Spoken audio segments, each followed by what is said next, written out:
Olá, meu amigo e minha amiga, estou aqui outra vez, graças a Deus, para mais um tema do final de semana, e eu estou atendendo ao que eu prometi.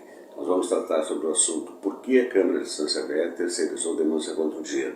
Mas você que me assiste de outro lugar do país, também pode ser importante esse tema, porque pode estar acontecendo algo semelhante ou até pior do que aconteceu aqui.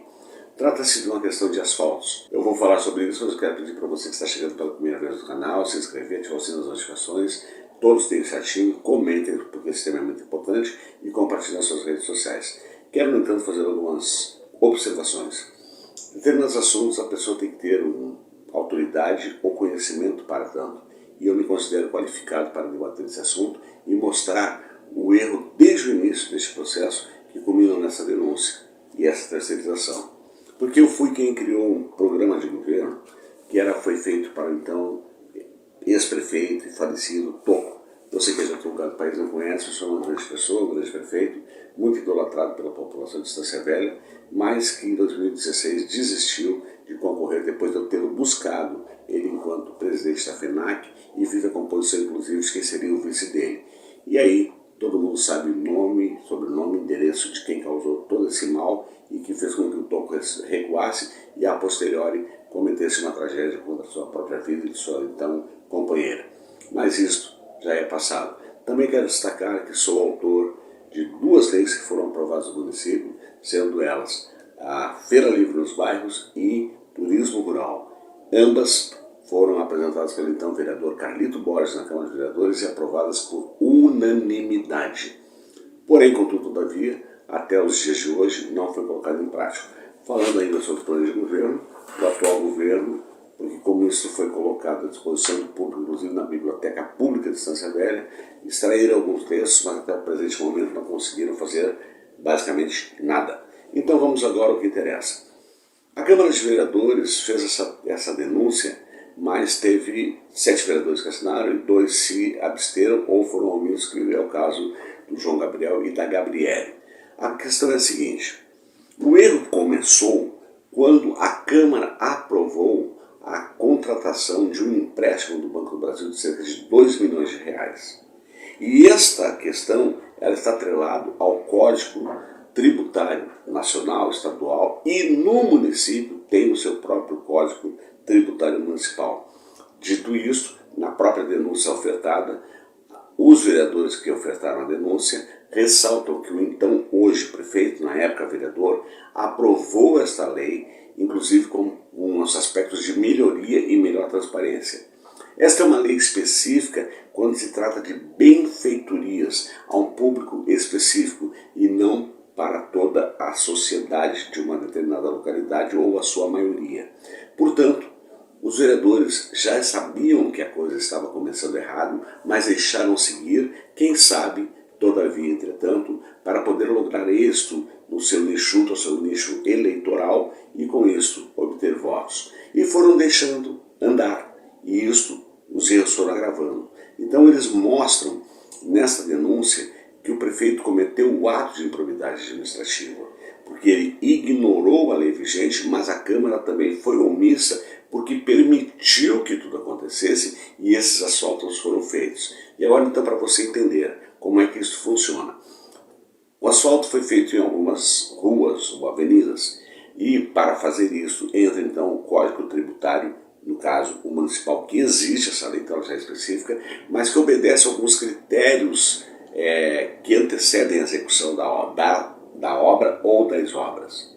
E alguns desses itens, a exemplo, está no levantamento prévio imobiliário de quanto é a valorização de um imóvel antes, por exemplo, da questão do asfaltamento. Feito isto, então aí é feito um orçamento desta obra e os moradores que serão beneficiados têm que ser comunicados que eles serão cobrados e, obviamente, que o Poder Executivo Municipal poderá fazer um fracionamento de parcelamento, cobrando de todos os moradores desta rua esta benfeitoria, porque incidirá, evidentemente, numa valorização deste imóvel. E foi o que não aconteceu. Então aí gerou-se outro problema. O que acontece? Como é que vai cobrar essas pessoas agora se elas não sabem quanto custou, não foram comunicadas desta lei não foram notificadas de como seria o processo, e isso aconteceu. E isso tudo aconteceu com os olhos plásticos da Câmara. E aí você vai me perguntar, mas por que eles deixaram a última até? Bem, alguns fatores são inerentes a isso. Se não todos, pelo menos a maioria, através de seus partidos, têm cargos em comissão loteados na atual administração, e ao que parece tem inclusive indicações de vereadores para cargos na atual administração. E isso é um erro crucial. E aí então veio também a notícia de que o Ministério Público local, a comarca de Estância Velha, promoveu o arquivamento dessa denúncia. E também houve a notícia, e os que queriam que isso fosse adiante se sentiram frustrados, mas esqueceram-se de ler praticamente o último parágrafo do despacho do Ministério Público, que fez todas as argumentações, inclusive corroborando com as apresentadas na denúncia sobre os códigos de lei nacional, municipal, etc. Mas deu o arquivamento nesta comarca, porque a competência para tratar desse assunto é do Ministério Público Federal. Portanto, agora quem vai cuidar disso é o Ministério Público Federal. E aí, a terceirização que eu estou questionando é que a própria Câmara de Vereadores poderia, em vendo a insistência do prefeito, que inclusive foi advertido pelo controle interno do município da improbidade administrativa da execução dessa obra, a Câmara de Vereadores disse que avisou e mesmo assim ele continuou, e dessa forma eles também permitiram que esta obra continuasse. E qual seria o procedimento adequado? A instauração de uma comissão parlamentar de inquérito para colocar em discussão, através da Comissão de Constituição e Justiça, o processo de pedido de cassação de mandato do prefeito. Simples assim, que é o processo mais rápido e que eles deixaram de fazer. E só fizeram essa denúncia porque ia estourar no colo da Câmara de Vereadores em ter visto o andamento desta improbidade e não ter tomado as devidas atitudes no tempo hábil, evitando todo esse transtorno. O que vai acontecer agora?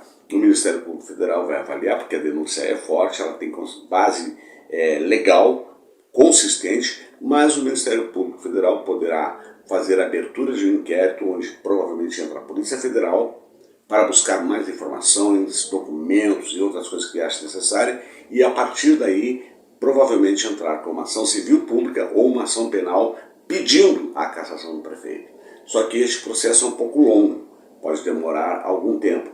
E a verdade é que o ano que vem tem eleição. Então, em dando um andamento, não digo acelerado, mas dentro do rito processual, ao Ministério Público ofertar, se assim o fizer, para a Justiça esta denúncia e gere uma ação, o prefeito poderá sofrer essa condenação. Portanto, ele poderá concorrer sob júdice, porque evidentemente só depois do trânsito em julgado é que então pode haver o processo de cassação e as sanções pertinentes à lei sobre este caso específico.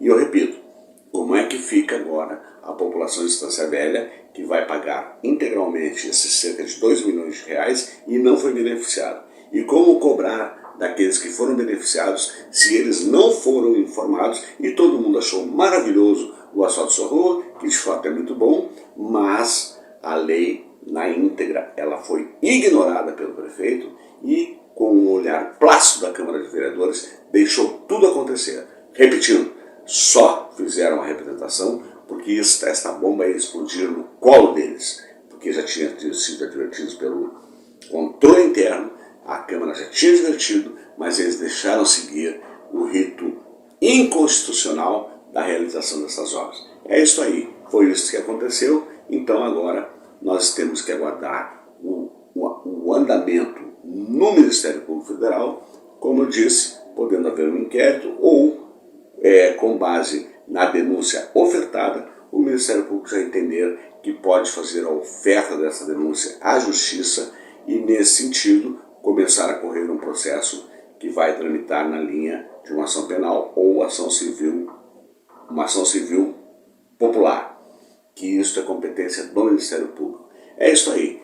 Então, eu espero que os eleitores de Estância Velha a nova eleição de 2024 está chegando, que possam verificar melhor em quem vão votar, seja para prefeito, seja para vereadores. Porque, em bem verdade, esta é uma das muitas improbidades administrativas que o prefeito vem cometendo ao longo do mandato, e com um olhar plácido, ou por inexperiência, ou porque talvez, sem desmerecer, não estejam, eu vou dizer até, não estejam escutando o jurídico da Câmara de Vereadores e estão deixando a coisa passar. E agora, então, saiu essa notícia, que teve primeiro um balde de água fria, mas eu estou esclarecendo. O Ministério Público Federal foi quem assumiu esta denúncia e agora deverá ter os seus desdobramentos. É uma questão de aguardar. Mas a grande verdade é que a Câmara terceirizou uma denúncia cujo qual seria papel da Câmara de Vereadores tomar as devidas providências, interromper e até caçar o prefeito, o que não fizeram. Então, fica 6 por meia dúzia. E tudo fizeram todos como Pôncio Pilatos. Lavaram as mãos e jogaram para frente a execução daquele que poderá ser crucificado na forma da lei, mas que obviamente não é o Messias e não é Jesus Cristo. Mas isso é uma outra história. Está dado meu recado, espero que você tenha gostado deste conteúdo. Então dá o certinho, comenta, compartilha nas suas redes sociais. E como eu sempre digo ao final de cada conteúdo, aqui é a voz da esquerda resistente, a verdade doa em quem doer. E como eu sempre digo ao final de cada conteúdo, com a graça de Deus, até o nosso próximo encontro.